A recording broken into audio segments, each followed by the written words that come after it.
പോക്കോയുടെ ഏറ്റവും പുതിയ ഒരു ബഡ്ജറ്റ് ഫ്രണ്ട്ലി 5G മോഡലായിട്ടുള്ള പോക്കോ M4 Pro 5G ഇതാ ഇപ്പോൾ ഇറങ്ങിയിട്ടുണ്ട്, സെയിൽ തുടങ്ങിയിട്ടുണ്ട്. അപ്പോൾ ഈ ഒരു ഫോണിനെ കുറിച്ച് എനിക്ക് പറയാനുള്ള കുറച്ച് കാര്യങ്ങൾ, എനിക്ക് ഈ ഒരു ഫോണിനകത്ത് കുറച്ച് ഇഷ്ടപ്പെട്ട കാര്യങ്ങൾ, എനിക്ക് ഇഷ്ടപ്പെടാത്ത കുറച്ച് കാര്യങ്ങളെ കുറിച്ചാണ് ഇന്നത്തെ വീഡിയോ എന്ന് പറയുന്നത്. അപ്പോൾ പരമാവധി നിങ്ങൾ ഈ വീഡിയോ മുഴുവനായിട്ട് കാണാൻ ശ്രമിക്കുക. പിന്നെ അതിൻ്റെ കൂടെ തന്നെ ഈ ഒരു കംപ്ലീറ്റ് ആയിട്ട് ഈ ഒരു ഫോണിൻ്റെ സ്പെസിഫിക്കേഷൻ റിവ്യൂ നമ്മൾ ചെയ്യുന്നുണ്ട്. അല്ലെങ്കിൽ ഒറ്റ വാക്കിൽ പറയുകയാണെന്നുണ്ടെങ്കിൽ എനിക്ക് ഈ ഒരു ഫോണിൻ്റെ സ്പെക്ക് നോക്കിയപ്പോൾ അത്യാവശ്യം നല്ലൊരു ഫോണിന് വേണ്ട, പ്രത്യേകിച്ച് ഈ ഒരു പ്രൈസ് റേഞ്ചിനകത്ത് വരുന്ന ഫോണിന് വേണ്ട എല്ലാവിധ സ്പെസിഫിക്കേഷൻസും നല്ല ഒരു ഒറ്റ വാക്കിൽ പറയുമ്പോൾ എനിക്ക് ഇഷ്ടപ്പെട്ടു എന്ന് പറയാം. എന്തായാലും പോക്കോ M3 Pro 5G എന്ന് പറയുന്ന സ്മാർട്ട് ഫോണിൻ്റെ ഒരു അപ്ഡേറ്റ് എന്ന നിലയ്ക്ക് ഇറങ്ങിയിട്ടുള്ള മോഡലാണ് ഈ ഒരു പോക്കോ M4 Pro 5G എന്ന് പറയുന്നത്. അപ്പോൾ ആ ഒരു പേരിനോട് എല്ലാ തരത്തിലും നീതി പുലർത്തിയിട്ടുള്ള ഒരു മോഡൽ തന്നെയാണ് ഇതെന്ന് പറയാം. കാരണം എല്ലാ തരത്തിലും അപ്ഡേറ്റുകൾ കൊണ്ടുവന്നിട്ടുണ്ട്. M3 Pro 5Gനേക്കാളും റേറ്റിൽ കാര്യമായിട്ടുള്ള മാറ്റങ്ങൾ വന്നിട്ടില്ല. റേറ്റ് M3 Pro 5G ഇപ്പോഴും 14,500 ആണ് റേറ്റ്. ഈ ഒരു ഫോൺ 15,000 രൂപ മുതൽ നമുക്ക് കിട്ടുന്നുണ്ട്. അപ്പോൾ അങ്ങനെ നോക്കുമ്പോഴും അപ്ഡേറ്റ് നല്ല രീതിയിൽ കൊടുത്തിട്ടുണ്ട്. അപ്പോൾ എന്തായാലും മൊത്തത്തിൽ ഈ ഒരു ഫോൺ എല്ലാവിധ സ്പെക്കും നമുക്ക് നോക്കാം. അപ്പോൾ ഡിസൈൻ വൈസ് ആദ്യം നോക്കുമ്പോൾ ഡിസൈൻ അത്യാവശ്യം നല്ല ഭയങ്കര ഡിസൈൻ തന്നെയാണ് കൊടുത്തിട്ടുള്ളത്. ഡിസൈൻ വൈസ് ഒറ്റ നോട്ടത്തിൽ നമുക്ക് റെഡ്മിയുടെ ഫോണിന് ആണ് എന്ന് തോന്നുന്ന രീതിയിലുള്ള ഒരു ക്യാമറ മോഡ്യൂളും സൈഡിലായിട്ട് പോക്കോയുടെ ബ്രാൻഡിങ്ങും കൊടുത്തിട്ടുണ്ട്. അപ്പോൾ അതായത് എവിടെ വെച്ച് നോക്കിയാലും എവിടെ വെച്ച് കണ്ടാലും നമുക്ക് ഒറ്റ നോട്ടത്തിൽ ഇതൊരു പോക്കോയുടെ ഫോണാണ് എന്ന് തിരിച്ചറിയുന്ന രീതിയിലുള്ള ഒരു ഡിസൈനാണ് ഇവിടെ കൊടുത്തിട്ടുള്ളത്. നല്ല ഡിസൈൻ തന്നെയാണ്. നമുക്ക് 3 കളർ വേരിയൻറ്റിലാണ് ഈ ഫോൺ വരുന്നത്. ആ 3 കളർ വേരിയൻറ്റിൻ്റെ ബാക്ക് സൈഡിലും ഇത്തരത്തിൽ പോക്കോ എന്ന് പറയുന്ന ബ്രാൻഡിങ് കൊടുത്തിട്ടുണ്ട്. കുറച്ച് യൂത്തിന് ഇഷ്ടപ്പെടുന്ന ഡിസൈൻ ആയിരിക്കും. കാരണം നമ്മുടെ ഷോപ്പിൽ തന്നെ കുറേ പേര് ഈ പോക്കോയുടെ ഫോണുകൾ കൊണ്ടുവരുന്നവർ ഇത്തരത്തിൽ ഈ ഒരു പോക്കോ എന്ന് എഴുതിയിട്ടുള്ള ഒരു ബ്രാൻഡിങ് ഉണ്ടല്ലോ, അത് കാണാൻ അത് മറയുന്ന രീതിയിലുള്ള പൗച്ചുകൾ ബാക്ക് കവറുകൾ നമ്മുടെ അടുത്ത് ചോദിക്കാറ്. എന്നാൽ യൂത്തിനാണെങ്കിൽ പ്രശ്നമില്ല.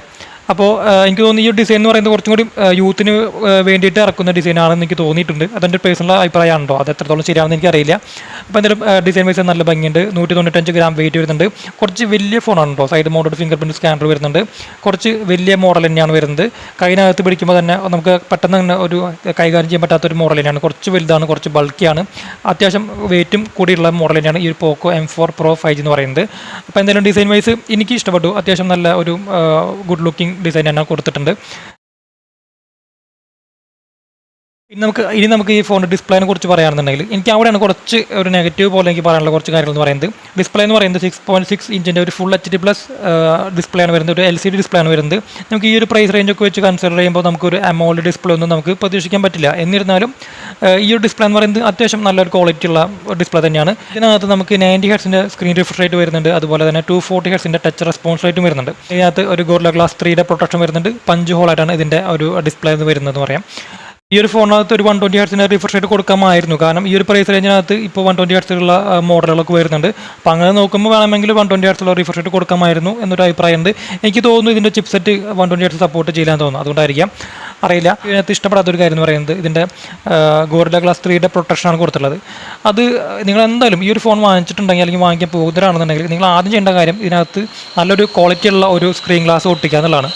അതാണ് മെയിനായിട്ട് ചെയ്യേണ്ട കാര്യം. കാരണം എന്താ പറയുക, അത്രയും ക്വാളിറ്റി കുറവായിരിക്കും ഈ ഒരു ഗ്ലാസ് എന്ന് പറയുന്നത്. തന്നെ ഈ ഒരു ഫോണുകൾ റിപ്പയർ ചെയ്യാനായിട്ട് വേണ്ടി അഴിക്കുമ്പോഴോ ഡിസ്പ്ലേ മാറ്റാനായിട്ട് വരുമ്പോഴൊക്കെ കാണുമ്പോൾ തന്നെ പറയാം, ഇവിടെ ഇരിക്കുന്നുണ്ടെന്ന് അഴിക്കുമ്പോൾ തന്നെ നമുക്ക് മനസ്സിലാവുന്നുണ്ട് അത്രയും ക്വാളിറ്റി കുറവാണ്. അത്രയും വളരെ ലൈറ്റാണ് ഈ ഒരു ഗോറില്ല ഗ്ലാസ് 3 എന്ന് പറയുന്നത്. പേരിനൊരു ഗോറില്ല ഗ്ലാസിൻ്റെ പ്രൊട്ടക്ഷൻ ഉള്ള രീതിയിൽ പോലെയാണ് എനിക്ക് തോന്നിയിട്ടുള്ളത്.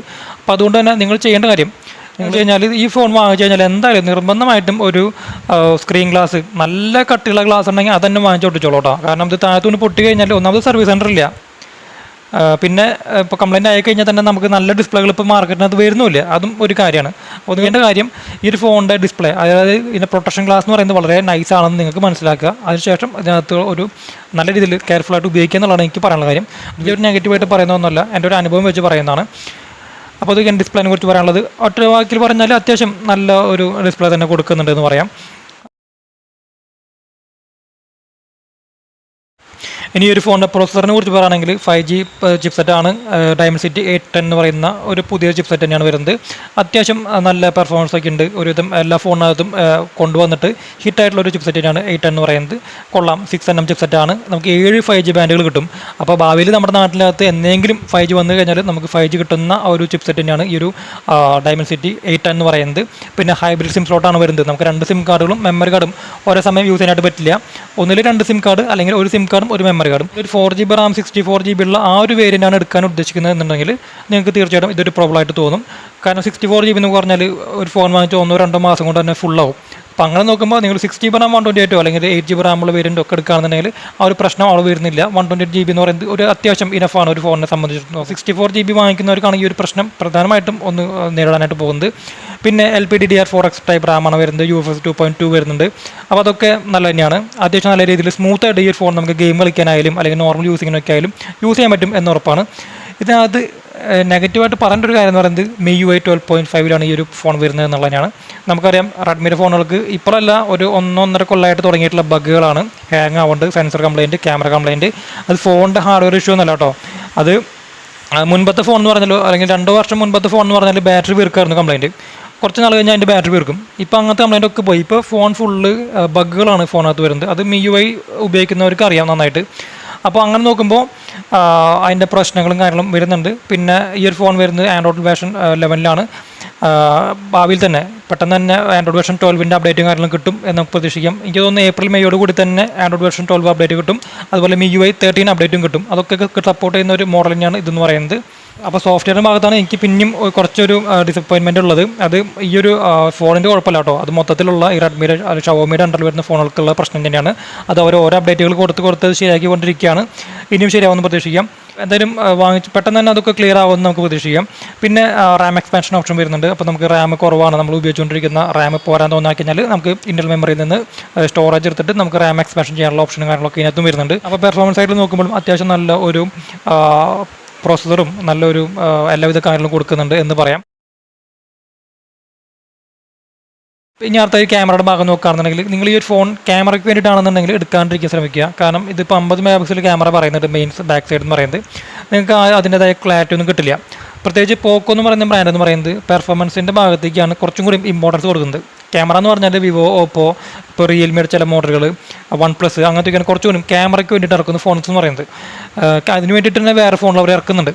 ഈ പോക്കോ എന്ന് പറയുന്നത് കുറച്ചുകൂടി പെർഫോമൻസ് സൈഡിലേക്ക് ചിപ്സെറ്റ്, അതുപോലെ 5G അങ്ങനത്തെ കുറച്ച് കാര്യങ്ങൾ, ഗെയിമിങ് അതിനൊക്കെ വേണ്ടി ഇറക്കുന്ന മോഡലുകളാണ് ഈ ഒരു പോക്കോ ഫോണുകൾ അല്ലെങ്കിൽ കുറച്ചുകൂടി റെഡ്മിയുടെ ഫോണുകൾ എന്ന് പറയുന്നത്. അപ്പോൾ നിങ്ങൾ ക്യാമറ ഇപ്പോൾ 50 MP ഉണ്ട് എന്ന് വെച്ചുകൊണ്ട് നിങ്ങൾ അതിൻ്റെതായ ഒരു ഔട്ട്പുട്ട് ഒന്നും കിട്ടുമെന്ന് പ്രതീക്ഷിക്കരുത്. വളരെ മോശം ഔട്ട്പുട്ട് ആയിരിക്കില്ല, അത്യാവശ്യം നല്ല രീതിയിലുള്ള ഫോട്ടോസ് കിട്ടും. അത് ഭയങ്കര ഒരു ക്യാമറയ്ക്ക് വേണ്ടിയിട്ട് ഇറക്കുന്ന ഒരു ഫോണല്ല. പിന്നെ ഈ പ്രൈസ് റേഞ്ച് കൂടി കൺസിഡർ ചെയ്യാം. അപ്പോൾ 2 ക്യാമറയാണ് ഈ ഫോണിൻ്റെ ബാക്ക് സൈഡിൽ വരുന്നത്.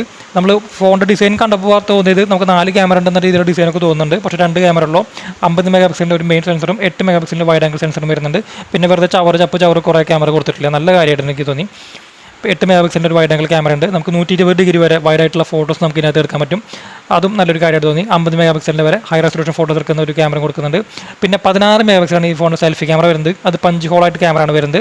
അത്യാവശ്യം നല്ലൊരു സെൽഫി ക്യാമറകൾ ഇപ്പോൾ പുതിയ അപ്ഡേറ്റ് കഴിഞ്ഞോടുകൂടി തന്നെ റെഡ്മിയുടെ ഫോണുകൾക്കകത്ത് വരുന്നുണ്ട് കേട്ടോ. അപ്പോൾ അത് നല്ലൊരു കാര്യമായിട്ട് എനിക്ക് തോന്നി. പിന്നെ ഈ ഫോണിൻ്റെ ഫ്രണ്ടിലും ബാക്കിലും 4K റെക്കോർഡിംഗ് ഒന്നുമില്ല, ഫുൾ HD റെക്കോർഡിങ്ങിനാണ് വരുന്നത്. 60 FPS റെക്കോർഡ് ചെയ്യാൻ പറ്റുണ്ടോ. പിന്നെ അതൊക്കെയാണ് ക്യാമറ വൈസ് പറയാനുള്ളത്. നേരത്തെ പറഞ്ഞ പോലെ ഇതൊരു ക്യാമറയ്ക്ക് വേണ്ടി ഇറക്കുന്ന മോഡലൊന്നുമില്ല. ആ ഒരു കാര്യം നമ്മൾ എപ്പോഴും ജസ്റ്റ് ഒന്ന് മനസ്സിൽ വയ്ക്കുക. പിന്നെ ഈ ഒരു ഫോണിനകത്ത് ബാറ്ററി എന്ന് പറയുന്നത് 5000 mAh ബാറ്ററിയാണ്. തൊട്ട് മുൻപത്തെ പോക്കോ M3 പ്രോയും 5000 mAh ബാറ്ററി തന്നെയായിരുന്നു. പക്ഷേ അവിടെ നമുക്ക് 18 വാട്ട് ഫാസ്റ്റ് ചാർജിങ് ഉണ്ടായിരുന്നുള്ളൂ. പക്ഷേ ഇവിടെ നമുക്ക് 33 വാട്ടിന് ഫാസ്റ്റ് ചാർജ് വരുന്നുണ്ട്. 5000 mAh ബാറ്ററിയുടെ കൂടെ 33 വാട്ട് ഫാസ്റ്റ് ചാർജ് നല്ലൊരു കോമ്പിനേഷനാണ്. അപ്പോൾ അങ്ങനെ നോക്കുമ്പോൾ ഓവറോൾ M3 Pro 5Gനേക്കാളും അപ്ഡേറ്റ് എന്ന നിലയ്ക്ക്, അതായത് അതിൻ്റെ പേരിൽ പറയുന്ന പോലെ തന്നെ പോക്കോ M4 Pro 5G എന്ന ഒരു പേരിനോട് എല്ലാവിധ തരത്തിലുള്ള ഒരു ഒരു മോഡലാണ് ഈ ഒരു പോക്കോ M4 Pro 5G എന്നാണ് ഇതിൻ്റെ സ്പെസിഫിക്കേഷൻ കാണുമ്പോൾ നമുക്ക് മനസ്സിലാവുന്ന കാര്യം എന്ന് പറയുന്നത്.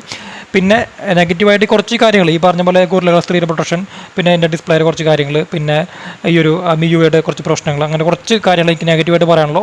പിന്നെ മെയിനായിട്ട് നമ്മൾ പറയുന്നത് സർവീസ് സെൻറ്ററിൻ്റെ സപ്പോർട്ടാണ്. സർവീസ് സപ്പോർട്ട് കുറവാണ്. അത് പോക്കോ ഫോണാണ്, സർവീസ് സെൻറ്ററൊക്കെ ആയി വരുന്നേ ഉള്ളൂ.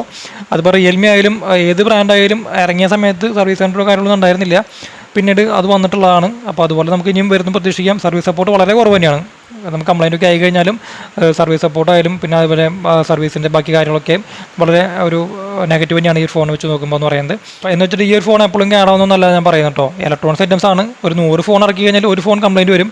ആ ഒരു ഫോൺ നിങ്ങൾക്ക് കിട്ടിക്കഴിഞ്ഞാൽ നിങ്ങൾ അതിന് പിന്നാലെ നടക്കേണ്ടി വരും. അപ്പോൾ കുറച്ച് ബുദ്ധിമുട്ട് എന്ന് മാത്രമേ പറയുന്നുള്ളൂ. ഓവറോൾ നോക്കുമ്പോൾ സ്പെസിഫിക്കേഷൻ വൈസ് എനിക്ക് അത്യാവശ്യം ഇഷ്ടപ്പെട്ടു, നല്ലൊരു ഫോണായിട്ട് തോന്നുന്നുണ്ട്. അപ്പോൾ എന്തായാലും നമുക്ക് ഈ ഒരു ഫോൺ ഇനി അൺബോക്സിങ് കിട്ടിക്കഴിഞ്ഞാൽ നമ്മൾ തീർച്ചയായിട്ടും അതിൻ്റെ ഡീറ്റെയിൽ ആയിട്ടുള്ള ക്യാമറ വീഡിയോ റിവ്യൂ കാര്യങ്ങളൊക്കെ നമ്മൾ വേറെ പോസ്റ്റ് ചെയ്യുന്നതായിരിക്കും. അപ്പോൾ ഈ ഒരു ഫോണിനെ കുറിച്ച് എന്തൊക്കെയാണ് നിങ്ങളുടെ അഭിപ്രായം എന്ന് നിങ്ങൾ കമൻറ്റ് ചെയ്യുക. പിന്നെ നിങ്ങൾ എൻ്റെ ചാനൽ, എൻ്റെ വീഡിയോ ആദ്യമായിട്ടാണ് കാണുന്നതെങ്കിൽ സബ്സ്ക്രൈബ് ചെയ്യുക, നിങ്ങളുടെ ഫ്രണ്ട്സിനൊക്കെ അയച്ചു കൊടുക്കുക. പിന്നെ മൊബൈൽ ഫോൺ വാങ്ങിക്കുന്നതുമായി ബന്ധപ്പെട്ട് എന്തെങ്കിലും മൊബൈൽ ഫോൺ വാങ്ങിക്കുന്നതുമായി ബന്ധപ്പെട്ട് എന്തെങ്കിലും ഡൗട്ടുകളോ കാര്യങ്ങളൊക്കെ ഉണ്ടെന്നുണ്ടെങ്കിൽ നിങ്ങൾക്ക് എന്നെ എപ്പോൾ വേണമെങ്കിൽ കോൺടാക്ട് ചെയ്യാം. നമ്മുടെ എല്ലാ കോൺടാക്ട് ഡീറ്റെയിൽസും നമ്മളെല്ലാ വീഡിയോയ്ക്ക് താഴെ കൊടുക്കുന്നുണ്ട്. അപ്പോൾ മറ്റൊരു വീഡിയോയിൽ വരുന്നവരെ താങ്ക്സ് ലോട്ട്, ബൈ.